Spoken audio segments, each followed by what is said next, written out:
Poucos lugares no mundo estão experimentando a explosão do poder de Deus como a igreja subterrânea na China hoje. E nos últimos 60 anos, o governo comunista da China tem feito tudo para eliminar o cristianismo do mapa.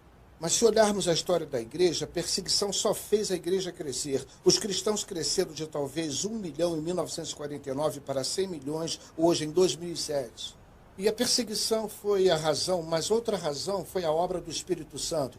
E essas igrejas em casas, eles chamavam de igrejas subterrâneas. Não são fisicamente subterrâneas. Algumas vezes eles se reúnem em cavernas. Não são registradas, não são legais. Mas nos 2 últimos anos, as regras mudaram de fato na China. Elas não são reconhecidas, mas eles não as perseguem tanto. Não perseguem cristãos, mas perseguem os pregadores. Pessoas que saem plantando igrejas todo o tempo.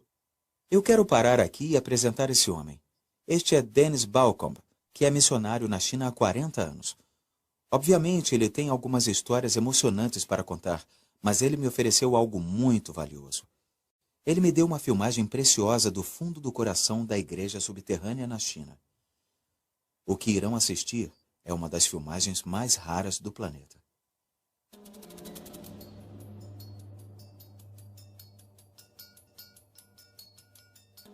Nesta igreja, as pessoas acordam às 4:30 da manhã para se reunir para 2 horas de oração e louvor. Eles fazem isso todos os dias. Esta igreja se reúne no único lugar em que estão seguros, uma caverna.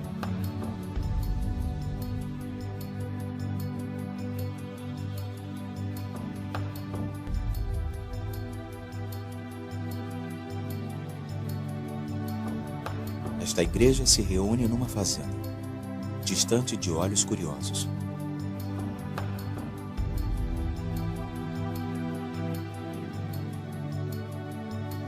Aqui está um exemplo de um ministério da igreja subterrânea. Os que estão sentados são cristãos. Os que estão em pé não são. Esta pregadora em particular era aleijada, mas foi curada quando alguém orou por ela. Ela agora prega a boa nova de Jesus a qualquer um que queira ouvir. Nesta reunião em particular, mais de 1000 pessoas se tornaram cristãs.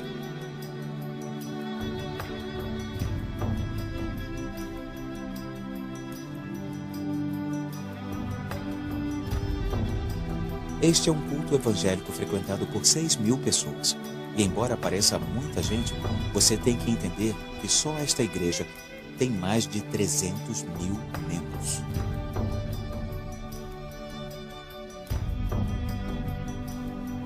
É assim que as igrejas geralmente operam na China. Começam chamando a atenção de todos usando teatro ou música. Então eles oram pelos enfermos. Isto tem se tornado uma prática comum na igreja chinesa e por uma boa razão, como Dennis explica. Tenho visto pessoas com AIDS serem completamente libertas, muitas curas diferentes, e as curas e os milagres são algumas razões que trazem muitas pessoas ao Senhor. Aqui os cristãos expulsam demônios de uma jovem de 18 anos. Hoje ela é uma pregadora. Somente em Xangai há mais de 3.000 igrejas em casas assim como esta. Uma das coisas que Dennis me mostrou foi que a maioria das igrejas subterrâneas na China é liderada por jovens. Esses jovens saíram do sistema comunista e não querem nenhuma relação com ele. Eles só querem espalhar o amor de Jesus a todos que encontraram. Esta é uma escola de música. Bom, é apenas uma fachada. É na realidade um lugar de treinamento para estudantes que querem ser pastores. O governo acha que eles estão apenas aprendendo a tocar instrumentos.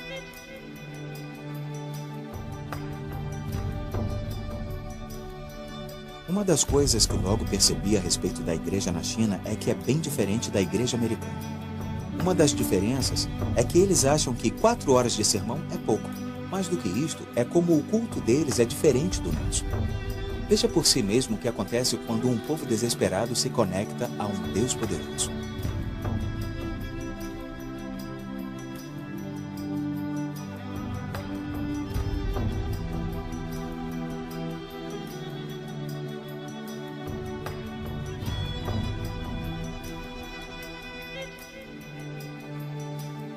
Esta é uma classe da escola dominical. Quer saber o que tem de especial? Nenhuma dessas crianças tem pais cristãos. Eles mandam seus filhos aqui para que eles aprendam a ser boas crianças. Praticamente todas essas crianças um dia levarão seus pais ao Senhor. Nesta reunião, a temperatura dentro do edifício é de 49 graus. As reuniões duram 12 horas sem interrupção.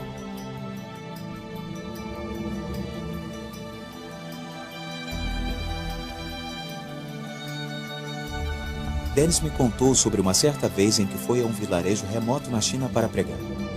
Ele foi levado a uma grande sala que estava tão cheia de gente que ele estava encostado na parede e podia esticar o braço e tocar a primeira fileira à sua frente, todos em pé.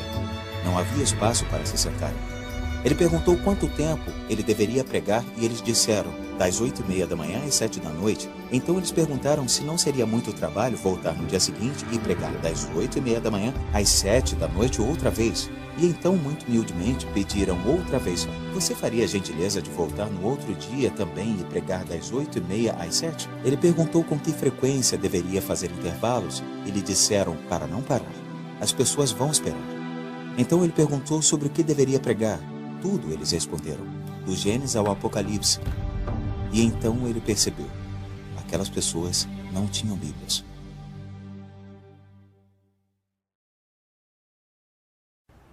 Os milagres de cura são muito comuns em toda a história da igreja, mas não nos cultos nas igrejas, como temos nossas conferências de cura. É quando eles estão evangelizando. Há milagres de orientação divina, há milagres da natureza. Por exemplo, há um campo onde toda a plantação está seca, exceto o campo do cristão. E esse campo tem linda colheita e eles dizem que quando choveu, a chuva veio para o campo deles. E em tempos de cheia, o Senhor protegeu as vilas dos cristãos e todas as outras foram destruídas. Eu acho que se a igreja no Ocidente se levantasse e realmente pregasse o evangelho e não se envolvesse na questão do aborto, nos direitos dos gays e coisa assim, é só pregar a Jesus Cristo. O diabo não quer isso, eles não estão em nenhuma questão social, eles nem falam sobre o governo, eles podem orar pelo governo. Nós não temos essa preocupação. A nação será convertida, o governo será convertido. Eles simplesmente pregam o evangelho e a perseguição acontece quando se prega o evangelho e diz às pessoas que se arrependam e voltem para o Senhor. Eu acho, sinceramente, que é a perseguição e o sofrimento que realmente fazem a igreja ser forte.